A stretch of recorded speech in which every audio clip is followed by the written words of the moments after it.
ka na, kilala na, ako'y malapit. Alam mo ba kung bakit hindi ko maibenta ang tuna factory, Elisa? Dahil ang Lolo Alfonso mo nagpundar noon. Yun ang unang kumpanyang itinatag namin mag-asawa. Lola, Oh, it has so much sentimental value to me.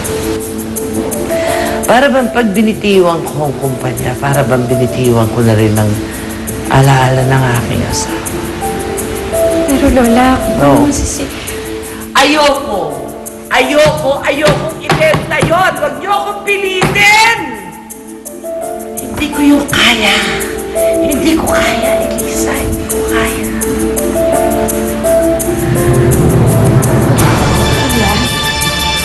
Lola, Lola, Lola, Pa!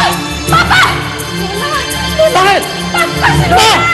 Si Lola! Pa! Lola! Ma! Tumawag ka ng ambulansya, dali! Tumawag ka ng ambulansya!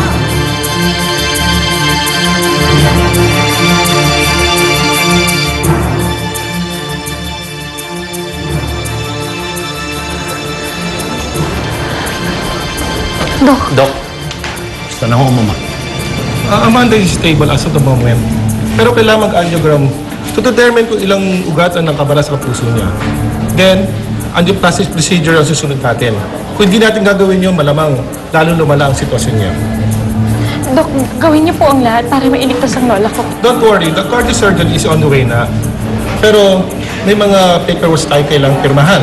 Walang problema sa paperwork, Dok. Kahit na ano pa yan, ang mahalaga sa amin ay mailigtas ang mama.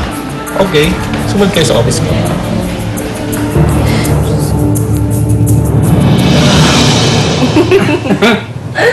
Oh, Sophia, iba ka talaga. Well, that's just one of my many talents, Enrico. Really? Meron ka pa ibang tinatago. Come and see, if you can. Alright. Hold on. Wait, kumusta bitin? Relax, big boy. Hello?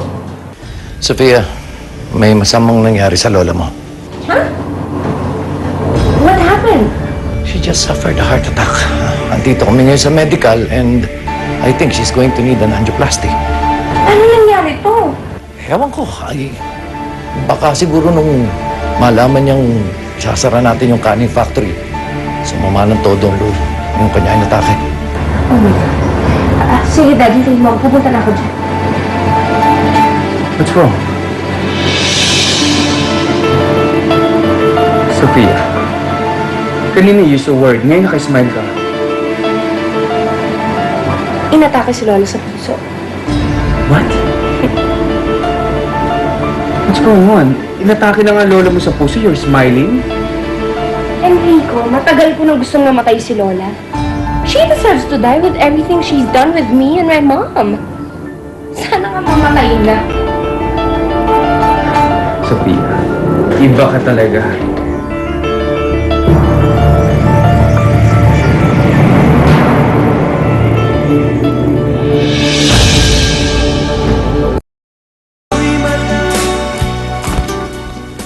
Hoy, Mike. Buti nakabalik ka na. Hoy, Michael. Ano nangyari sa'yo?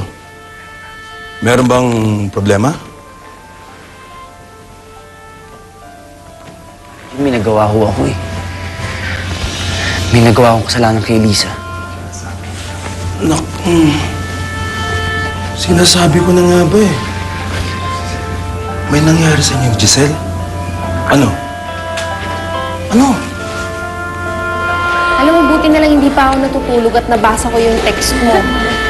Parang kanina lang, ang sigla-sigla ng lola mo, tapos bigla na lang, ganyan.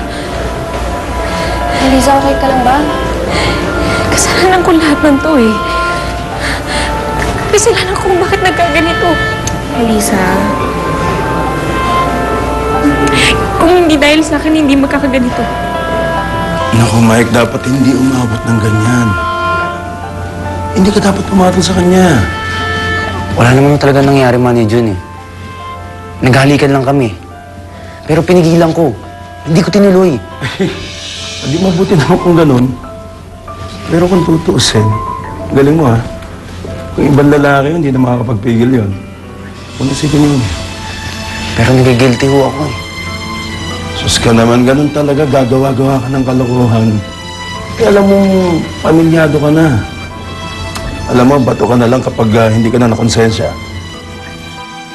Georgie, anak. Huwag ka nang magalit, ha? Si Daddy, Mami. Suko po si Daddy. Eh, anak, wala na kasi siya eh. Kailan po siya babalik? Hindi ko alam eh. Hindi ko alam, anak, kung babalik pa siya.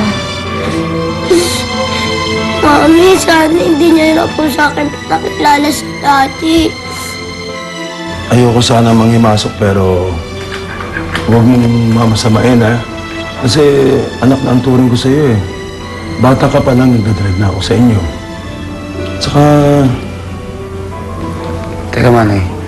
alam mo, Mike, pinagdaanan ko na rin yan, eh. Yung pagbababaeng yan,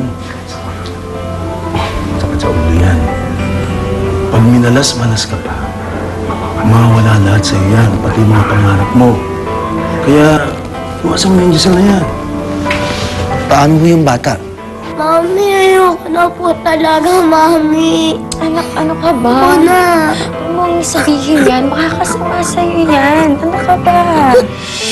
At saka, di ba, nandito naman ako. Nandito naman si Mami. Hindi pa ba ako enough para sa'yo? Eh, ba't niyo po ako niloko?